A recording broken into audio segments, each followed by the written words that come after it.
Não tem tempo para eu falar? Eu posso falar sobre o que eu quiser? Pode ser sobre o Corinthians ou não? Então vamos lá. Quem pergunta aí? Começa? Coragem. Boa tarde. Eu gostaria de saber uma pergunta sobre a questão do seu exílio no tempo da ditadura, principalmente teve no Chile, mas principalmente na França. Qual foi a influência disso na sua carreira política que viria a acarretar? Bem, eu estive na França mais de uma vez na vida, né? Depois do Chile, eu fui para a França, mas eu fui para dar aula. E, como eu fui para a Universidade de Paris, em Nanterre, que é uma das secções da Universidade de Paris, houve uma mudança, uma agitação muito grande na Terra. E isso me influenciou bastante. Não digo a minha carreira política, influenciou mais do que isso, a minha visão das coisas. Por quê?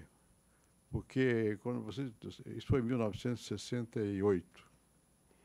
E era uma época de muita agitação estudantil no mundo todo. Nos Estados Unidos, na França e aqui também. Eu não estava aqui, eu estava fora do Brasil. Mas quando eu voltei, eu vi que aqui também estava pegando fogo e tal. Só que eu lá no Chile, que eu morava lá e eu era professor, eu trabalhava na ONU, um negócio de economia, que se chama CEPAL, Comissão Econômica da América Latina. Mas eu dava aula na Universidade do Chile também, e também numa outra escola, mais que eu gosto. Né? Eu fui 4 anos fui professor lá, no Chile. Bom, e lá no Chile havia muita agitação também. E na época de que tinha na Cuba, Che Guevara, um livro importante do Regis Debray, que era um francês com Guevara, estava todo mundo muito entusiasmado com aquilo, que eles achavam que havia uma revolução aqui na América Latina. Bom, e era havia duas linhas fundamentais de motivação. Uma era anti-imperialista contra os Estados Unidos, e a outra era a luta de classes. Bom, e na França não era assim. A França havia muita agitação, mas não havia esse mesmo sentimento anti-imperialista. A França não tem essa relação com os Estados Unidos. Tinha uma certa disputa e tal, era o De Gaulle, presidente da França. E havia também a greve operária, sobretudo da Renault, Citroën, dos automobilistas e tal.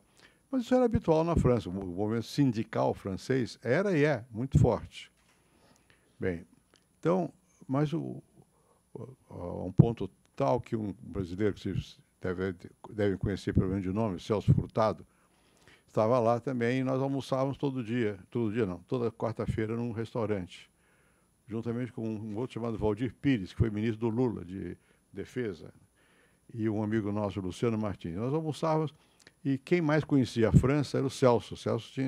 Eu também tinha estado estudando lá, mas o Celso esteve lá depois da Segunda Guerra Mundial, ele estudou, ele conhecia bem a França.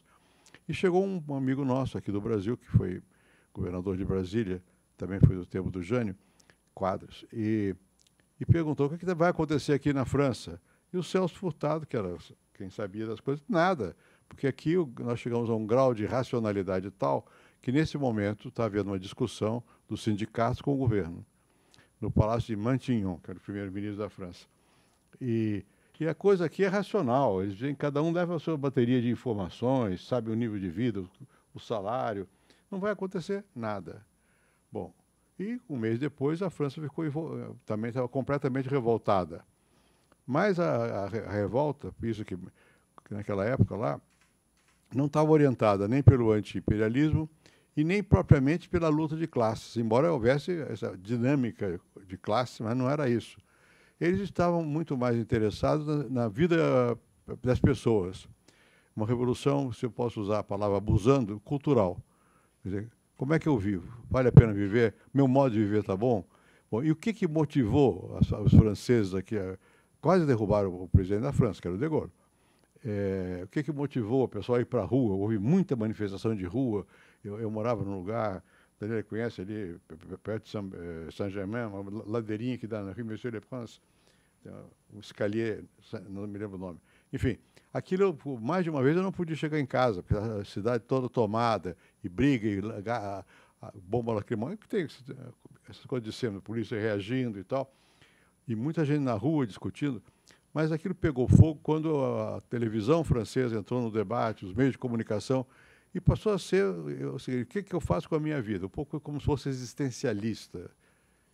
Não era, porque o Sartre andava por lá e era vaiado. Ninguém nem sabia quem era, não dava muita bola para ele. O Sartre é o papa do existencialismo e tal. Pois bem, então aquilo me mostrou que você pode ter transformações que não nascem necessariamente da estrutura da sociedade, embora tenha ligação. Quando houve como os operários entraram em greve, também a sociedade começou a levantar essas questões, aí ficou impossível segurar o mundo político. Segurou, De Gaulle foi lá e conseguiu, mas enfim. Mas mostra que você, às vezes, é como um rastilho de pólvora, que pega fogo a partir de um incidente menor. O incidente menor foi em Nanterre, onde eu dava aula, com um rapaz que era meu aluno, chama-se Daniel Combandi. Hoje é famoso, Daniel Le Rouge, chamava-se na época, Danilo Vermelho, porque ele andava nas barricadas, fazia agitação, e ele nasceu na Alemanha, era judeu, mas ele se considerava francês. E aí tem um detalhe, ele era namorado de uma moça cujo tio era ministro dos esportes. E no dia que esse rapaz foi lá, o ministro dos esportes, até para inaugurar uma piscina, esse Daniel Le Rouge, o Daniel Combandi, para provocar o tio da namorada, disse: vocês são nazistas, vocês estão querendo substituir sexo por nazismo. Por quê? Porque lá em Nanterre, a grande reivindicação dos estudantes era o seguinte: lá, e para mim era espantoso, porque eu vinha do Brasil, Chile, as moças podiam ir ao quadro dos rapazes, mas os rapazes não podiam ir ao quadro das moças. Por quê? Porque diziam: o rapaz vai forçar a barra. Machismo, ou melhor, não aceitava a igualdade. Bom, e a reivindicação era para mim, espantoso. Mas como é que já a moça vai ao quadro do rapaz, querem mais? Queriam mais. Não queriam nada, queriam criar um caso existencial. A vida é minha, o sexo é meu, eu faço o que eu quiser dele. Bom, então o Combandi provocou o tio da moça lá. E aí começou uma grande confusão e os professores estavam muito irritados. Eu assistia à reunião da congregação, onde um professor de geografia, que era comunista, disse: eu tenho vergonha dos meus colegas poloneses que vêm aqui, porque está cheio de sujeira, não posso dar aula. Mentira. Eu dei aula o tempo todo lá, não tinha sujeira nenhuma. É que distribuíam panfletos, eles consideravam isso um absurdo. A França era muito autoritária. Quando o professor entrava, ele batia um bastão no chão e dizia: Monsieur le professeur Cardozo. E levanta, não sei o quê, aplaude. Era assim, não é como aqui, que é tudo meio à vontade. Não, lá, e aquilo era insuportável. Então aquilo me ajudou a ver que, olha, o mundo moderno, a comunicação é fundamental, as reivindicações muitas vezes não são aquelas que a gente pensa que são as fundamentais, embora elas existam, mas há outras reivindicações sobre o modo de viver, o modo de ser, que em certas circunstâncias produzem uma modificação. É isso. Isso me influenciou bastante. Quem mais? O senhor falou sobre a participação do senhor na CEPAL, né? Que foi Sim. Um dos órgãos mais importantes, né, de pensamento econômico na América Latina, né? O senhor poderia contar um pouco de como foi a experiência, né? E hoje, como isso se reflete ainda no cenário brasileiro, por favor? Bom, a CEPAL, primeiro, é uma que chama-se Comissão Econômica da América Latina. E a figura mais importante dessa Comissão Econômica era um argentino chamado Raul Prebisch. Era um economista argentino que tinha sido presidente do Banco Central da Argentina e que tinha trabalhado com um governo qualquer da Argentina, e era um homem de muita presença e muita capacidade de organizar o pensamento. E ele desenvolveu umas teorias. A teoria principal da época era a seguinte: o Prebisch juntou teve acesso a muitas estatísticas produzidas pela ONU, pelas Nações Unidas.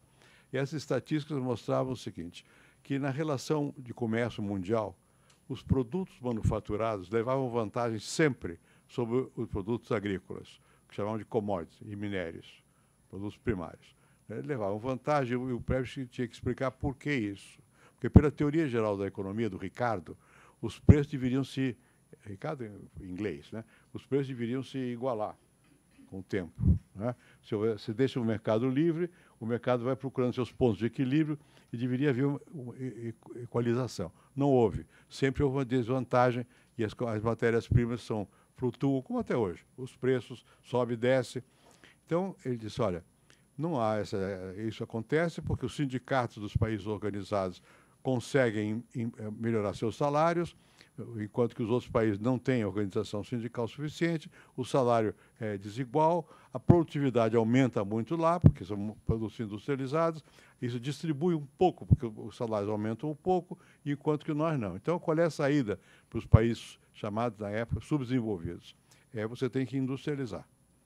Então, a CEPAL propunha uma teoria pela qual ou os países, chamamos de periferia, dos centros capitalistas, se industrializam ou eles vão perder sempre. Como eles não tinham capital, como é que faz?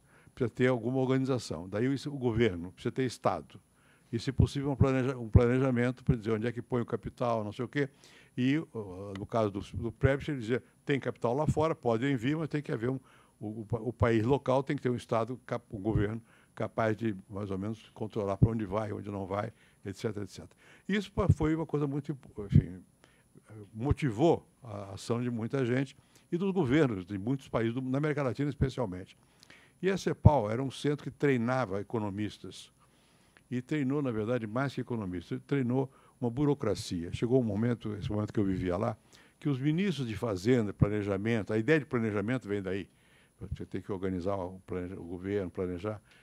Os ministros de vários países da América Latina tinham passado pela CEPAL, conheciam a CEPAL, criou uma camada de gente que se conhecia, né, e teve uma influência muito grande.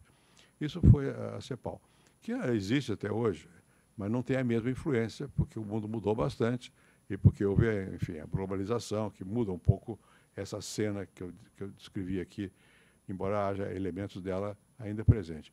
E lá na CEPAL foi uma verdadeira escola de treinamento de pessoas, né, e, sobretudo, gente de política econômica, gente que entendia mais ou menos o que fazer e tal, e teve um papel muito grande na formação de quadros na América Latina. E lá você reunia gente de todos os países, né, do México, da Bolívia, do Peru, do Chile, da Argentina, do Brasil. Então, você compara, compreende, uns compreendem os outros, cria uma relação grande, né? Então, todos aqueles brasileiros que tiveram a possibilidade ou foram obrigados a passar por lá, passaram a participar de uma rede maior do que simplesmente a rede nacional. Mais tarde, isso foi substituído pela presença das universidades americanas, que passaram a levar o pessoal mais jovem para os Estados Unidos, mudaram um pouco a visão das coisas lá nos Estados Unidos, criaram outro tipo de rede, né? Mas até hoje tem uma certa vigência. Quem mais? Agora uma mulher. Não tem nenhuma mulher que pergunte nada? Pode ser. Só não pode monopolizar, senão vocês... No começo do governo Itamar Franco, quando ele assumiu depois da queda do Collor, ele trouxe a questão da privatização do Vale do Rio Doce, da Eletrobras, entre outras, e você deu continuidade ao processo depois quando você assumiu como presidente. Eu gostaria de saber, na época, como ministro da Fazenda, como foi a questão das manifestações, porque a população não aceitava a questão da privatização, como foi o lado bom e o lado ruim, os dois lados da moeda, porque você via por trás da economia o que acarretava e toda a revolta da população. E o que você acha no cenário político atual da questão da privatização, por ter muitos serviços privatizados e muitas das vezes acarretarem falhas e o governo não se responsabilizar, colocar a culpa nas empresas que privatizaram? Vamos lá. Primeiro, a privatização veio mesmo de antes do governo do Itamar Franco. Havia uma lei no Congresso, por quê? Porque, em certa época, no Brasil, nos anos 80, década de 80 especialmente, na década de 70, 1970 em diante, quando o general Geisel foi presidente da República, ele era muito autoritário e muito favorável a ter empresa estatal. Então, foram criadas e foram fortalecidas muitas empresas. Mas, na época de 80, muitas empresas que estavam mal das pernas eram absorvidas pelo governo. Na verdade, o governo ficava com o prejuízo das empresas, siderúrgicas especialmente, né? E o mal tal, o governo absorvia. E não tinha muito sentido manter as dívidas, então por isso que houve uma lei mandando privatizar. Na verdade, o presidente Itamar Franco e eu também, nós éramos mais ou menos contrários no começo. O Itamar até o fim, porque o Itamar tinha uma outra visão mais de controle do governo. Mas não tinha jeito. Quer dizer, por quê? Porque o governo não tinha recursos para manter. Pouco a pouco, eu fui mudando de opinião. Vou dar um exemplo concreto. Eu era ministro da Fazenda e tinha a Embraer em São Paulo. Bem, um dia o ministro da Aeronáutica me procurou. Disse, olha, a Embraer está quebrada. Eu, como senador, eu fui senador antes, o Suplicy e o Covas, mais de uma vez, pusemos no orçamento emendas para dar dinheiro para a Embraer. Bastante dinheiro. E mesmo assim, a Embraer era do governo. Foi desenvolvida pela aeronáutica, a tecnologia também. Então, não tinha jeito. Quer dizer, eu digo, olha, como que eu vou fazer? Nós não temos dinheiro, ou privatiza ou fecha. Aí um dia a prefeita de São José dos Campos, que era uma moça, depois dançou uma vez, dançou no Senado, no tempo do Collor, do Lula, não me lembro, era uma gordinha. E ela foi lá me ver. Era uma pessoa simpática. E disse, ministro, por que o senhor não entrega a Embraer para os sindicatos? Eu digo, porque eu vou dar uma bomba aos sindicatos. É uma dívida. A Embraer significa uma enorme coisa. Ou tem muito dinheiro e faz isso aqui funcionar, ou é um presente grego. Não tem jeito. Aqui não tem jeito. Então, nós resolvemos privatizar a Embraer. Para privatizar a Embraer, nós criamos uma, chama-se cláusula de ouro, Golden Share. Quer dizer, apesar de que ela vá para mãos privadas, o governo pode impedir uma opção de coisas, porque a aeronáutica é uma coisa estratégica e tal. Continua sendo até hoje. Bom, e foi privatizada e cresceu muito. Bom, quando chegou a Telefônica, já era meu governo, aí era o seguinte, o Brasil não tinha, os militares, o governo militar, a ditadura militar, desenvolveu muito o sistema telefônico, ampliou muito. Mas, porque eu não vou entrar em muitos detalhes, mas houve muitas crises nos anos 80, sobretudo do petróleo, o preço do petróleo, o governo do Brasil ficou muito mal, e nós não tivemos dinheiro para continuar investindo na telefonia. Então, nessa época, dos anos 90, no começo dos anos 90, e dos anos 80 também, você, para pegar telefone, você tinha que tirar o telefone do gancho, era telefone, não tinha celular, tira do gancho, põe na mesa, e espera 10, 15 minutos até que dê a linha. Aí caía uma linha. Em certas empresas havia uma pessoa encarregada de ficar ouvindo a linha. Quer dizer, era muito atrasado. E o mundo já estava indo para a telefonia celular e tal. Bom, ou você privatizava, ou você ia ficar condenado ao atraso, porque não tinha como desenvolver, o governo não tinha recursos. Bom, então nós privatizamos. Privatizar depende do que, para quê e em que condições. Você não pode simplesmente passar do setor público para o privado e deixar o monopólio privado. Você só vai dar vantagem para a empresa privada que fica dona do monopólio. Você tem que criar condições para que haja competição. Por quê? Porque aí a tecnologia tem que mudar, porque se um muda, o outro tem que mudar, e tem que baratear relativamente os custos, porque senão... Bem, então, antes de fazer a privatização, nós criamos uma agência reguladora para poder justamente controlar isso. Tem que haver privatização, melhor, competição, quais são as condições, você é obrigado a botar, agora é inútil já, botar orelhão a cada não sei quantos metros, tem que levar a telefonia para as zonas que não tem telefone. Quer dizer, é toda uma política que vai junto. Bem, e no caso da telefônica, hoje você tem mais telefone celular que em qualquer lugar do mundo, tem uma quantidade brutal de celular. Isso altera a vida das pessoas. Você pintou de parede, tem um telefone celular, você recebe o telefone e vai dizer, olha que tem parede para pintar, lá vou eu. Você é empregada doméstica, mexe nas pessoas, né? Melhora. E houve uma enorme difusão, e você tem algumas empresas competindo. As pessoas reclamam, claro, mas tem. No passado você reclamava e não tinha como ter acesso a isso, porque o governo não tinha como oferecer mais. Bom, a Vale do Rio Doce é a mesma coisa, aí é um pouco diferente. A Vale do Rio Doce foi no tempo do presidente Itamar Franco que começou, mas eu era ministro da Fazenda, a privatização. A Vale do Rio Doce, o problema da Vale do Rio Doce era o seguinte, é que era uma empresa boa, grande, controlada politicamente. Quer dizer, os partidos controlavam quem que é o presidente, quem que é o diretor, não sei o quê. E você não tem força para quebrar isso. Eu vou dar um exemplo concreto. Eu não consegui nunca privatizar Furnas. Por quê? Porque todos os políticos mineiros têm interesse em manter Furnas na mão do governo. Porque na mão do governo, no meu diretor aqui, o diretor da lá, não sei o quê. Eu me lembro uma vez, quando nós estávamos, muito antes, quando o Tancredo ganhou, o Tancredo Sarney virou presidente, houve uma briga danada, por causa de que nós tínhamos 27 companhias telefônicas, todas estatais, uma em cada estado. E um deputado, bastante famoso na época, me procurou, indignado por causa de uma empresa telefônica de São Bernardo do Campo. Eu digo, o que aconteceu? Não nomearam um diretor dele lá. Quer dizer, você tinha 27 empresas, você multiplica por 10 funcionários, você tem 2.700 nomeações. E aquilo era dividido entre os partidos. Bom, a Vale do Rio Doce não era tanto assim, mas era controlada pelos partidos. Aí você não tem, de fato, ela é uma empresa, parece que ela é do povo, que é estatal, mas não é. Ela está na mão da burocracia da empresa e dos partidos que mandam. Bom, então me convenci que era melhor fazer a privatização, fizemos um leilão. Quem eu queria que ganhasse, perdeu. Eu era presidente já. Mas queria que ganhasse, quer dizer, eu achava que seria melhor, mas não tinha como influenciar. Porque é leilão, quem dá mais dentro das condições, não sei o que lá, e foi privatizado. A Vale Rio Doce virou multinacional. A Petrobras, eu sempre fui contra privatizar a Petrobras. A Petrobras é um tipo de companhia estatal, como tem várias assim, que tem participação privada. O que nós fizemos com a Petrobras? Nós aumentamos o grau de capacidade gerencial da Petrobras. E, com uma exceção, nenhum diretor no meu tempo na Petrobras foi indicado por partidos. E o que foi indicado por partido está no Petrolão hoje. Deu confusão. Não é? Bom, aí conseguimos fazer da Petrobras, a Petrobras cresceu muito.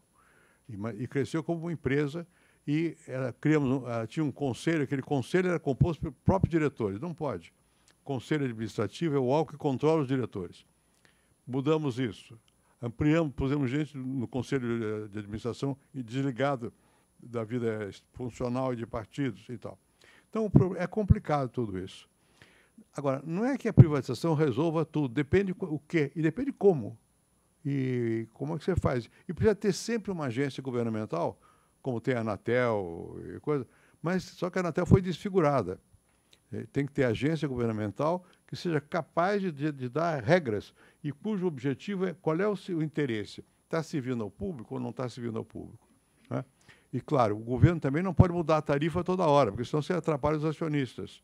Enfim, é um processo complicado, mas que é o caminho do mundo contemporâneo é esse. A China faz isso, agora se faz em toda parte, parceria público-privado e tal. Agora, o povo, naquela época, quem que se manifestou não é o povo. O povo ouve e vê, mas são as corporações, são os sindicatos, porque o sindicato perde. Porque o sindicato é geralmente acoplado também com o sistema político. Então, estão mandando lá dentro. Para o interesse específico dos que estão mandando no sindicato. E eles têm capacidade de mobilização, faziam manifestação e tal. A população ficou a favor, não ficou contra, mesmo da Petrobras. Senão você não quebrava o monopólio da Petrobras. Agora, a mistura que tem sempre, que os jornais publicam, não é o que cada um diz, é o que os grupos organizados dizem, de um lado e do outro. Então, você tem que ter, é muito difícil você, justamente, governar, porque você tem que olhar sempre qual é o interesse real público. E não é momentâneo, ao longo do tempo. Como é que isso vai beneficiar o país e as pessoas e os consumidores? E é natural que a sociedade se organize e que também queira a sua parte. Não estou dizendo que não deva ser assim. Você não pode, como governo, simplesmente dizer, bom, como o sindicato quer, então é bom. Não, depende. Você tem que ver. Né? E nós vimos o que aconteceu com a Petrobras recentemente. Foi a ocupação política total da Petrobras, e deu no que deu. Num grande desastre. Isso não era necessário.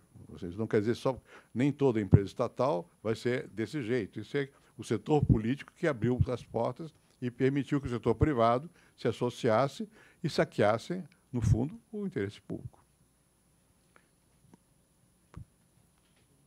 Muito complicadas as perguntas. Faça uma pergunta mais simples, senão eu me canso. Aqui. É isso. O senhor, antes de virar político, o senhor era professor de sociologia, certo? E como isso tudo, antes do senhor na França, sendo professor, influenciou na sua política, no seu mandato inteiro, nos seus 8 anos? O fato de ser professor? O fato de ser professor de sociologia e ter a política tão envolvida nessa matéria? Veja o seguinte, eu fui, depois eu continuei sendo professor também. Quando eu deixei o governo, eu fui ser professor de novo nos Estados Unidos, né?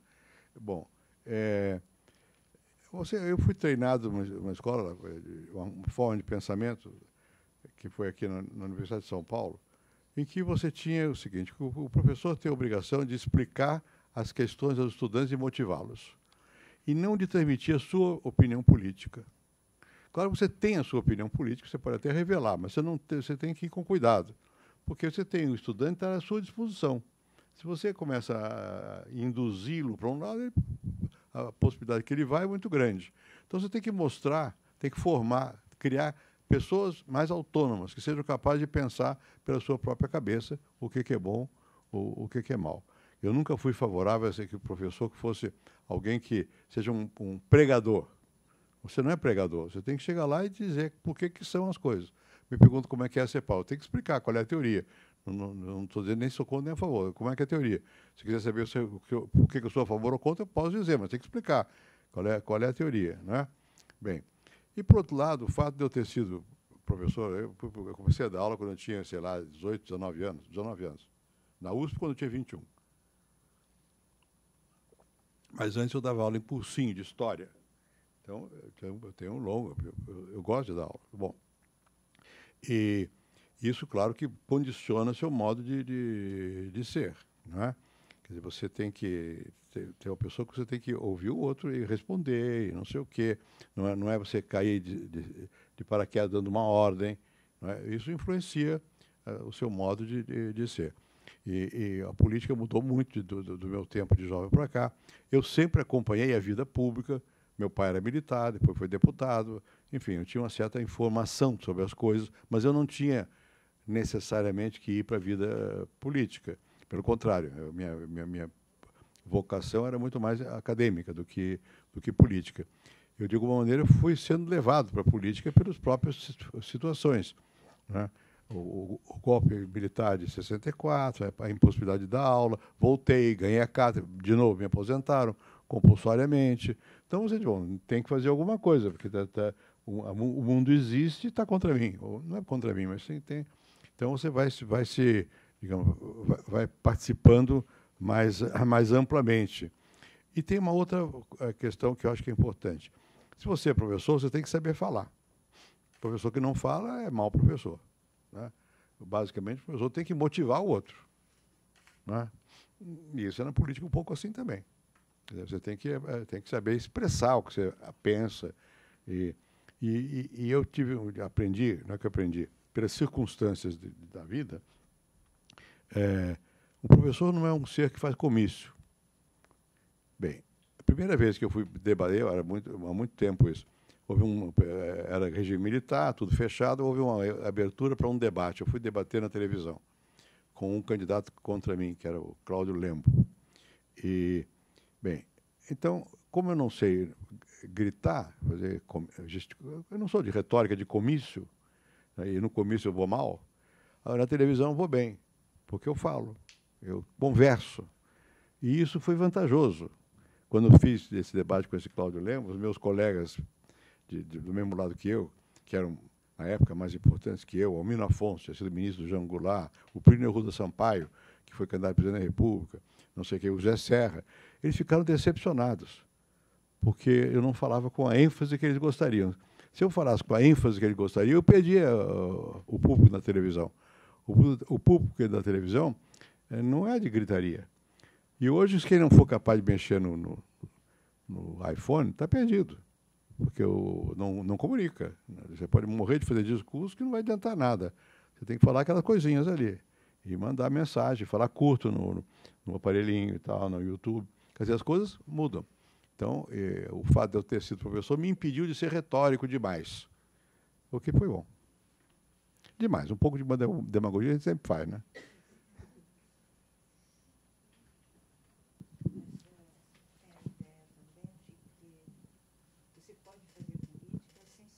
Ah, pode, claro, amplamente. E sem participar, sem ser de um partido e sem participar da vida política. Você participa da vida pública. E mesmo você faz sempre, de alguma maneira, você está sempre fazendo alguma política.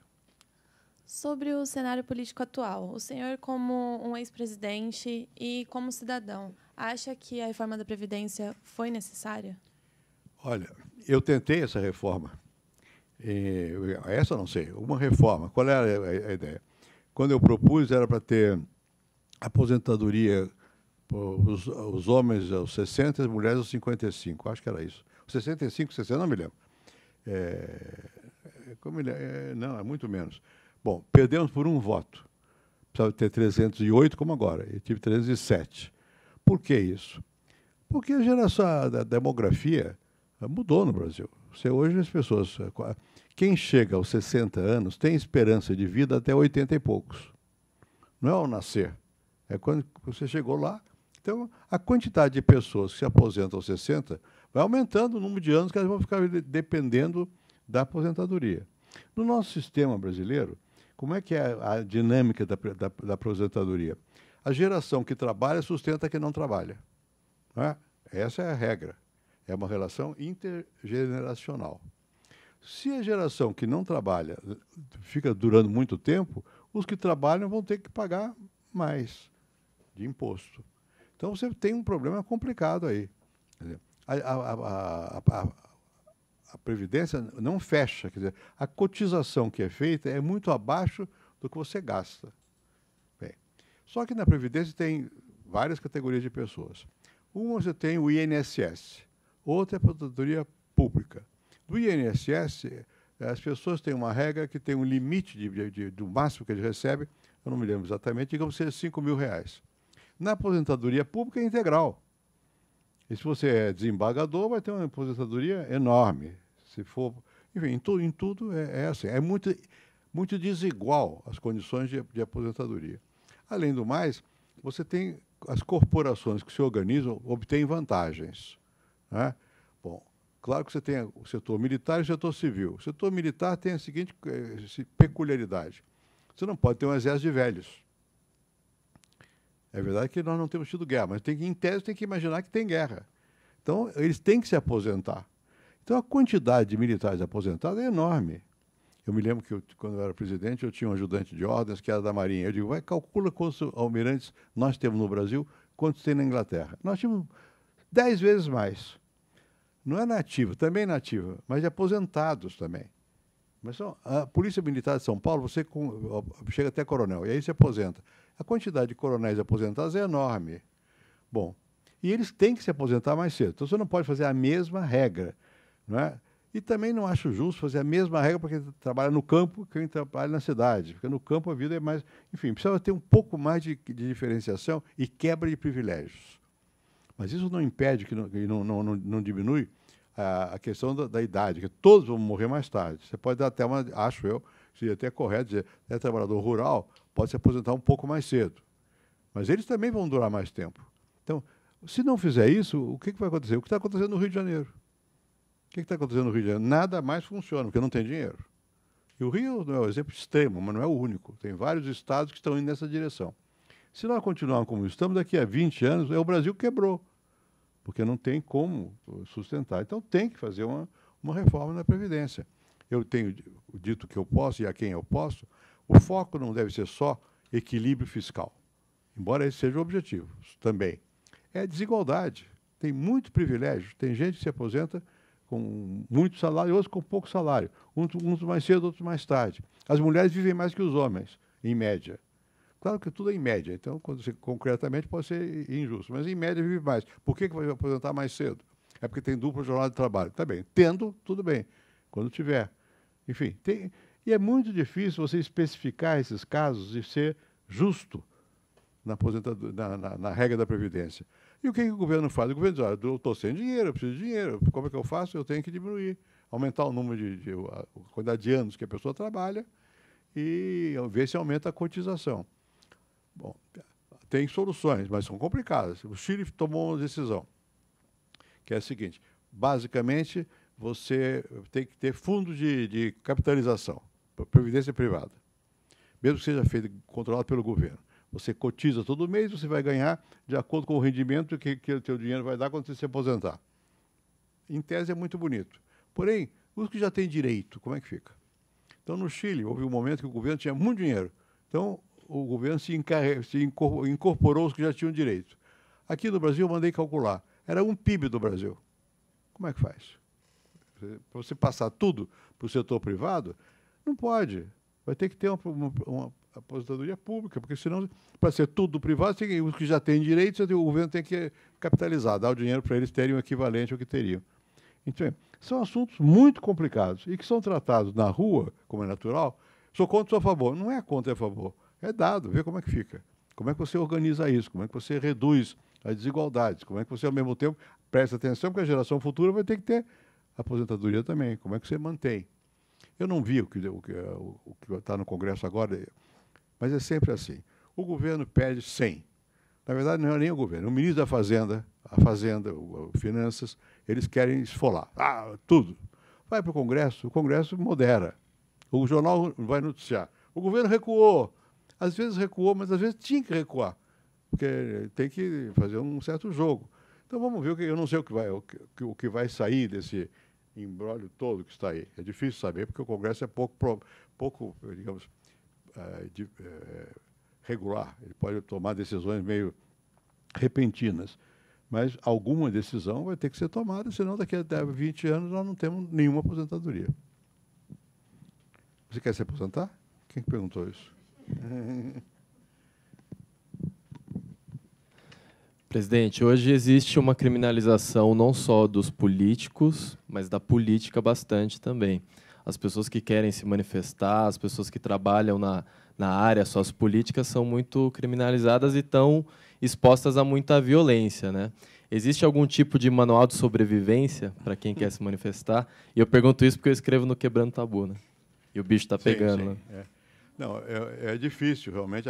O momento atual é um momento de radicalismos, né? Eu já vi outros momentos, mesmo no Brasil, onde você teve radicalismos, mas não ao ponto que estamos chegando agora. Porque agora, por causa da internet, todo mundo se manifesta, né? No passado, a manifestação era muito mais restrita. No tempo do Getúlio, havia um antigetulismo forte. Aqui, você não se lembra, porque nem podem. Mas, enfim, houve momentos muito difíceis. Agora, hoje é mais complicado, porque esse radicalismo penetrou nas pessoas, porque tem acesso, tem informação, tem não sei o quê. E eu acho que se a gente... E você disse uma coisa que é verdade, hoje todo mundo é discriminado. Os que são políticos, a política é ladrão. Claro que os políticos deram margem a isso, porque roubaram muito, alguns. Outro dia eu estava até pensando, veja na Câmara hoje, Lava Jato. Bom, eu não me lembro quantos tem 60 parlamentares, digamos. São 500. Quer dizer, 10%, 15%. Isso não justifica, mas também não dá para generalizar. Não dá para generalizar, não é? E, em geral, é assim, quer dizer, o que deixa a marca são os piores, são os excepcionais, por bom ou por mal. Aqui deu o que é mal, apareceu tudo, não é? E também, aí não são os políticos, nem são os tribunais. O modo de comunicação moderno, ele leva a certa irresponsabilidade. Você põe lá, não sai mais. Se você abrir no jornal meu nome, eu tenho um apartamento em Paris, outro em Nova York. Infelizmente, eu não tenho. Mas tem até fotografia. Está lá a fotografia e tal. Você vai fazer o quê? Uma vez que está lá, fica lá, né? Isso não chateia e tal, mas depois eu não tenho. As pessoas acabam percebendo também, mas leva tempo para começar a ver que nem todo mundo se beneficiou e tal. Então, você tem hoje, com muita rapidez, você pode botar a infâmia no ar. A infâmia sempre fez parte da política, da vida pública. Eu me lembro que há muitos anos, eu escrevi um artigo, eu escrevia na Folha, uma coluna da Folha que tinha lá, sobre o papel da infâmia na política. Por quê? Porque o Jânio Quadros, ou o pessoal do Jânio, inventou que eu era maconheiro. Eu tenho horror a cigarro. Cigarro, horror. Eu sou careta, pessoalmente. Sou a favor de quebrar o tabu, tudo isso. Mas, pessoalmente, eu sou careta. Como é que eu sou maconheiro? Naquela época, eu nunca nem sei. Bom, então eu escrevi um artigo sobre isso, porque aquilo teve um efeito enorme. Eu fui fazer um comício na cidade de Tiradentes, aqui em São Paulo. E uma senhora me perguntou, é verdade que o senhor vai distribuir maconha no lanche das crianças? Quer dizer, a infâmia pega, não é? Bom, e isso é geral, quer dizer, agora pega mais, você põe, qualquer um vai lá e põe lá. Fulano é ladrão, vai, é ladrão. Está lá. Bom, como é que você resolve isso? Não adianta proibir, não tem como proibir, é proibido proibir. Não tem como. Só tem um jeito, amadurecer, debater, se expor, não é? E você vai se expor muito com esse negócio de se meter nessas questões perigosas. Mas não tem outro jeito. É você dizer, tentar dizer o mais sinceramente que você puder, o que você é, o que você não é, o que você acredita ou não acredita. Acaba, não sei se acaba, mas eu espero que haja um peneiramento e tal. Nenhum povo se mantém sem quem comande, quem organize as decisões e tal. Qual é a diferença atual? É que as pessoas querem participar do processo de decisão. É justo que participem. Agora, tem que haver mecanismos. O que acontece conosco no Brasil e até em geral? Essa forma que nós vivemos de organizar a vida política é a democracia chamada representativa. Ela supõe partidos, supõe debate entre os partidos, competição entre os partidos, e diz que a última palavra é do eleitor. E vai lá, escolhe e vota. E é verdade. Tá? Vai lá, escolhe e vota. Mas escolhe e vota com condições de informação precárias. Né? Então, você tem que aumentar a informação. E essa forma de democracia é que está muito atacada em toda parte. E o risco de você, como os partidos se meterem em muita confusão, ficaram desmoralizados, em grande medida. Então, qual é o risco? É que alguém, salvador da pátria, apareça e dizer, eu vou resolver tudo, eu sou bacana. E não é, ninguém vai ser. Você tem que organizar mais o debate, forçar o debate, forçar que haja participação. No passado, você votava e o representante, seu representante, ia lá tomava a decisão. Agora, você vota se ter eleito e no dia seguinte ele tem que explicar o que ele está fazendo. Porque senão ele se afunda. E vai ter que falar no YouTube, não sei o que lá, tentar mostrar o que ele está fazendo, por que ele está fazendo, explicitar as suas razões. E a classe política não foi treinada para isso. Agora há uma nova geração que vem vindo que está sendo treinada para isso. O político foi treinado como o professor antigo também. A gente fala em latim, magister dixit. O professor falou, está falado.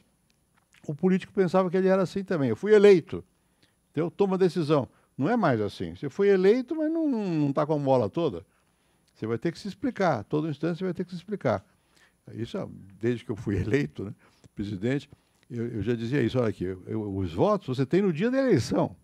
No dia seguinte você não sabe quantos votos você tem. E 3 meses depois você pode estar no chão. A vida sobe e desce. Fatos da vida contemporânea. E tem que ser assim. Né?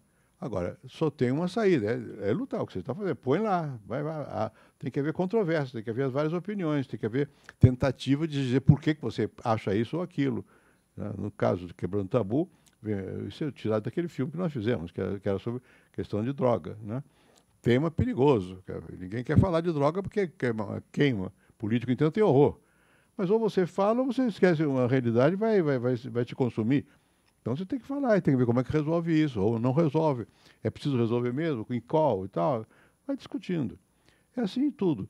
Infelizmente, ou nem sei se é infelizmente, é da vida, você tem matérias que são técnicas, são difíceis de você transformá-las em debate. Né? Mesmo a questão da Previdência. Há muita tecnicalidade envolvida nessa questão.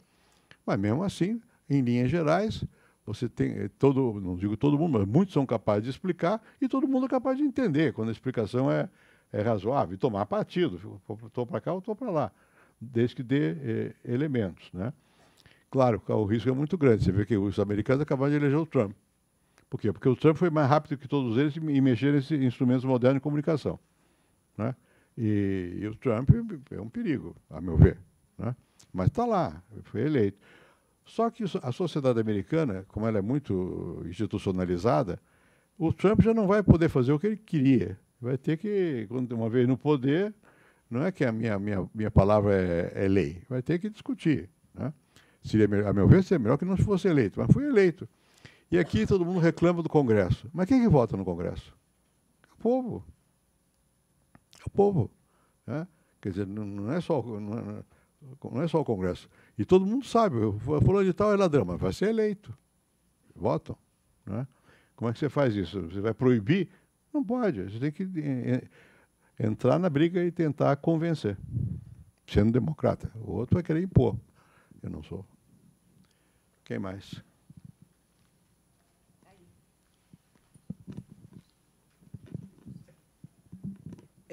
Em relação à fragmentação partidária, nós vemos que, como tem grande fragmentação, muitos partidos, é muito difícil tomar decisões, como a legalização do aborto, da maconha. E você diria que se houvesse uma quantidade menor de partidos, seria mais simples de tomar decisões dentro do Congresso? Nessas matérias que você mencionou, não tenho certeza. Mesmo que a estrutura fosse mais simples, por quê? Porque os políticos querem voto na democracia. E eles sempre supõem que a sociedade é mais atrasada do que ela é. Eles acham que nessas matérias opinar é perder voto. Então, é provável que nesse tipo de matéria mais complexa, que tem a ver com costumes, que os tribunais avancem mais depressa do que os congressos. Porque os tribunais são menos sujeitos à variação do voto, da opinião, não precisam do voto. Então, eles podem ter uma abordagem mais aberta nessas matérias. O que a fragmentação dificulta muito é a governabilidade do país, nas outras matérias também. Por quê? Se me permite uma explicação mais longa, mais histórica, essa ideia de partido não é antiga. Essa ideia de partido, como ele é hoje, começou no século XIX. Porque antes não havia isso. Antes você tinha grupos aristocráticos, cliques, famílias, não sei o quê. Quando é que começa a haver realmente partido?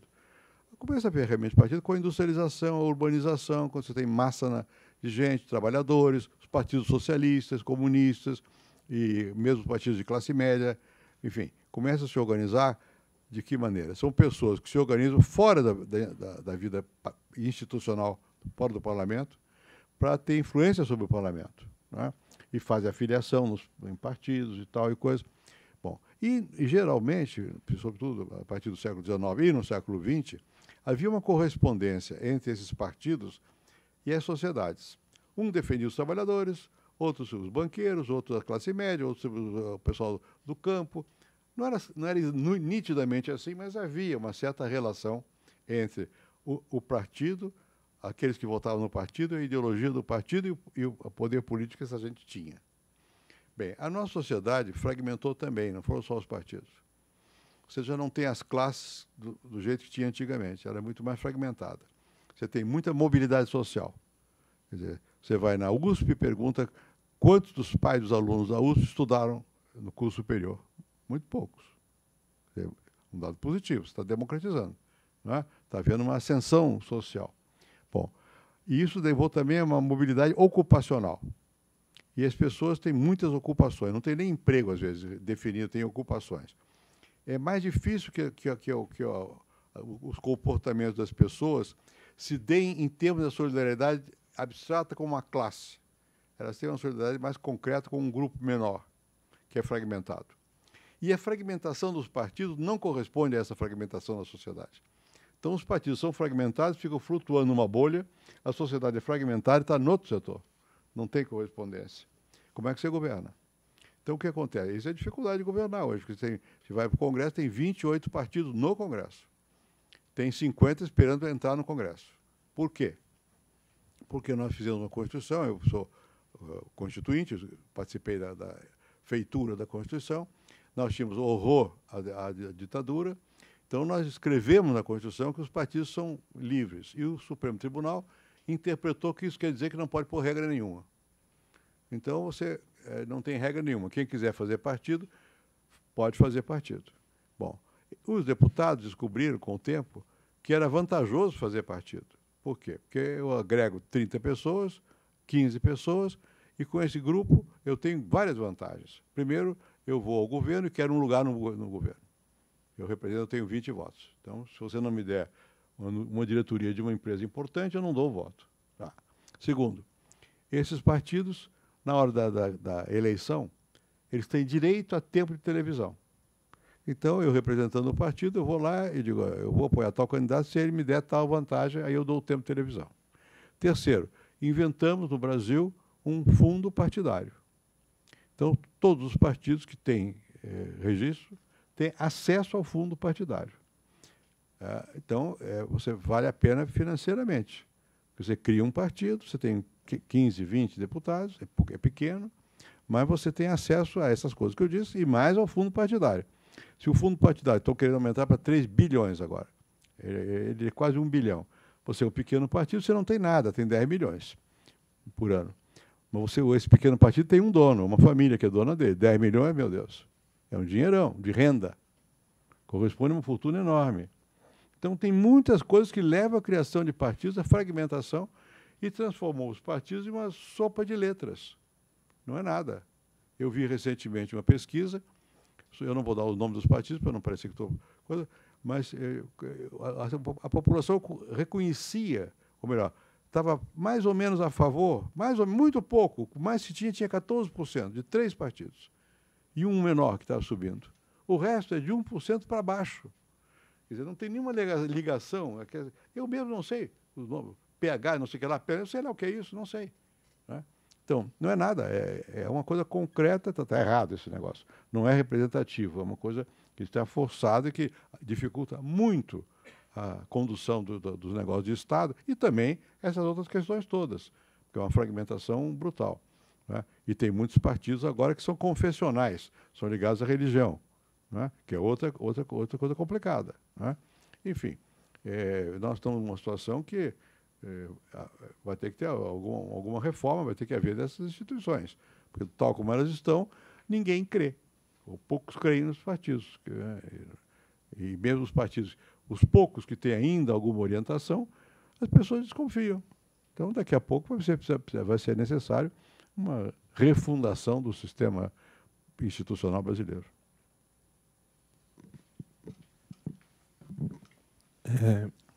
No governo do Itamar Franco, para aprovação do seu plano real, ele teve que fazer uma coalizão com toda a oposição política no Congresso e no Senado. A minha pergunta é como foi a questão da colheita de votos e essa coalizão que ele teve que fazer, essa mediação entre todos os partidos, foi porque é um problema que vinha afundando a economia do país. Um outro problema já enraizado, ao meu ponto de ver, é a corrupção desde que foi instituída a República no Brasil. Por que você acha que nenhum outro presidente tomou partido nessa direção, de fazer uma coalizão para realmente acabar com a corrupção, que é o mal que assola o nosso país? Vamos lá. Primeiro, no tempo do Itamar, o Itamar foi o governo provisório, como é o atual do Temer, né? Foi depois do impeachment do Collor. E eu era senador e virei ministro primeiro do exterior, depois da Fazenda. Bom, naquele tempo, o que o Itamar fez? Nós todos, na verdade. Como é que você governa? Você, depois que sai de uma situação normal, o impeachment leva a uma situação anômala. O impeachment existe, porque você, nos regimes parlamentaristas, quando o governo perde a maioria do Congresso, o governo cai. No presidencialista, perde a maioria do Congresso, como é que faz? Não pode governar, porque o Congresso não está de acordo, começa a haver manifestações, o governo começa a paralisar, cai. Bom, é claro que o governo que sobe não tem força política na sociedade. Até porque quem sobe é o vice de quem caiu. Então, quem votou por aquele anterior governo não vai apoiar, não tem no coração um novo. E os que tinham, perderam, porque ele passou para o outro lado. Enfim, é muito complicado. Você só tem uma solução, você fazer a união. Foi o que o Itamar fez. Tentou fazer um governo onde todos os partidos estivessem dentro. Agora, Itamar fez, mas eu também fiz, e todos fazem. Por quê? Porque no sistema brasileiro, você tem o presidente, pela lei, ele é eleito com maioria absoluta de votos. Ou no primeiro turno, eu fui 2 vezes eleito no primeiro turno. Os outros foram no segundo turno. Mas tem 50%. Só que o seu partido não tem. O meu nunca chegou a 20%. O PT, que foi o outro que elegeu, só não. O PT também não. 20%. Como é que governa? A democracia implica o governo da maioria. Você tem que fazer aliança. Como é que você faz essa aliança? Ou você faz porque você tem um programa, caso o Plano Real.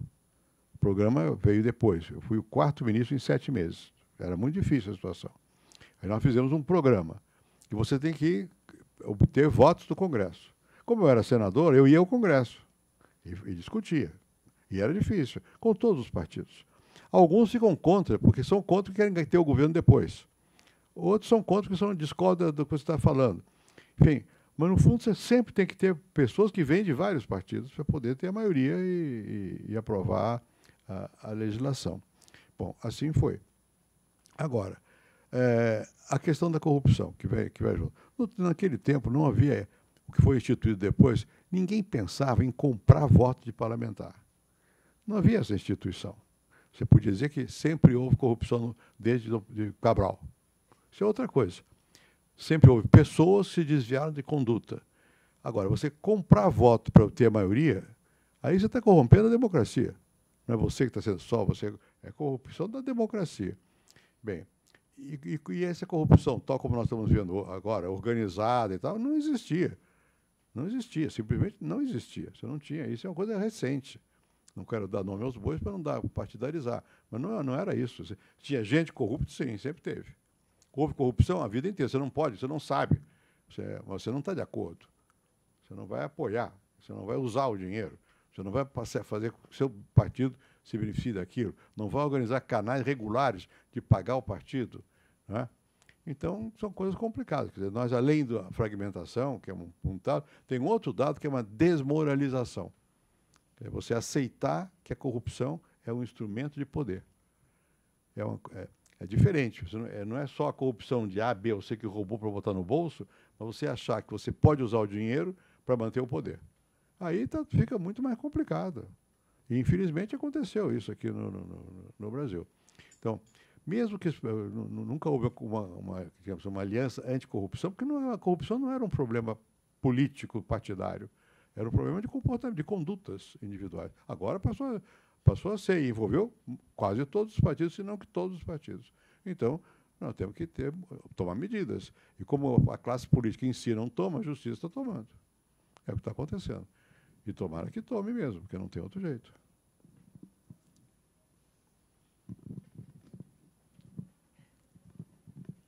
Vocês dois vão ser candidatos a vereador, hein?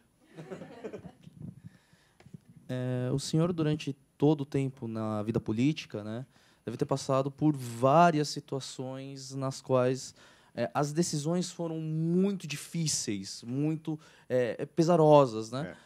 O senhor poderia contar uma dessas situações, de uma decisão que, assim, o senhor falou, se eu tomar essa decisão, eu posso estar colocando o meu país numa situação extremamente complicada? Se eu tomar uma decisão errada, eu posso acabar afundando o país? Bom, no país é mais complexo. Por exemplo, quando você está numa situação de ataque especulativo contra a moeda, vocês não têm experiência disso, mas no meu tempo teve. E no tempo anterior também. Quer dizer, você tem os bancos internacionais estão apostando contra a moeda nacional, estão desvalorizando a moeda, e o câmbio cai, não sei o quê.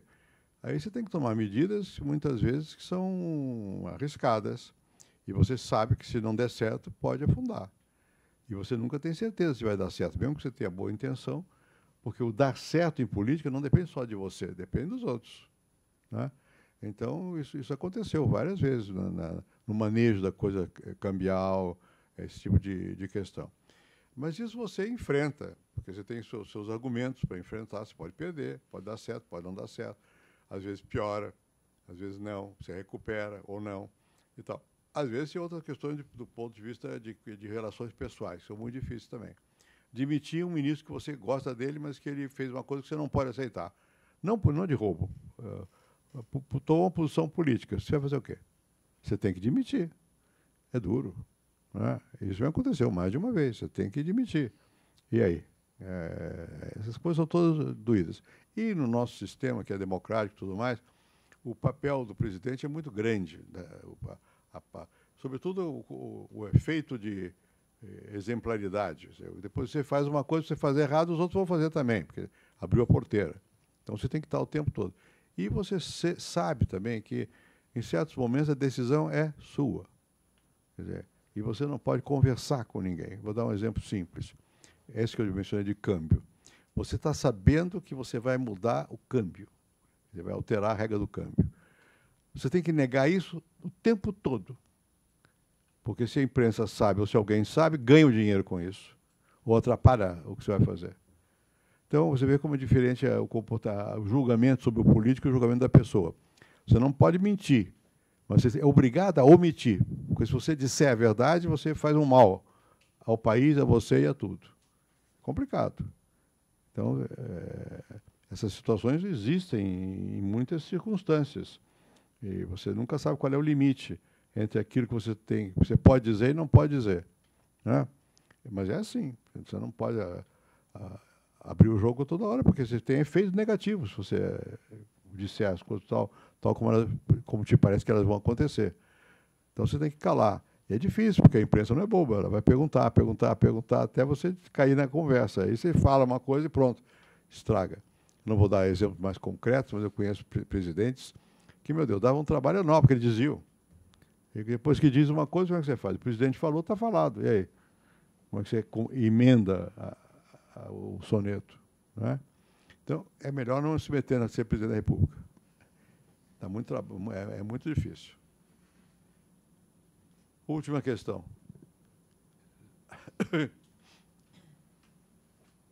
O setor feminino está calmo hoje aqui, é coisa rara.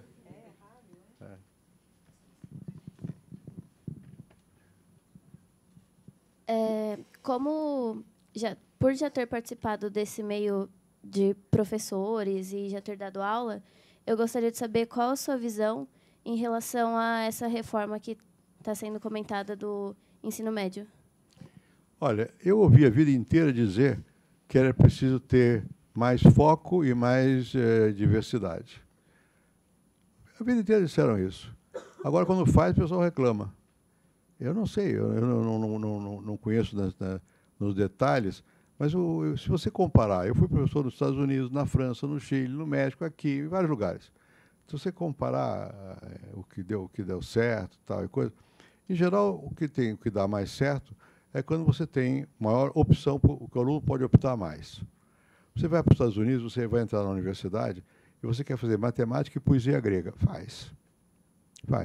Você não se especializa logo. Você tem coisa, você vai só, quando vai no final do curso, é que você vai escolhendo o seu encaminhamento. No Brasil, você entrou na faculdade de Direito, é aquilo até o fim, e fechado, né?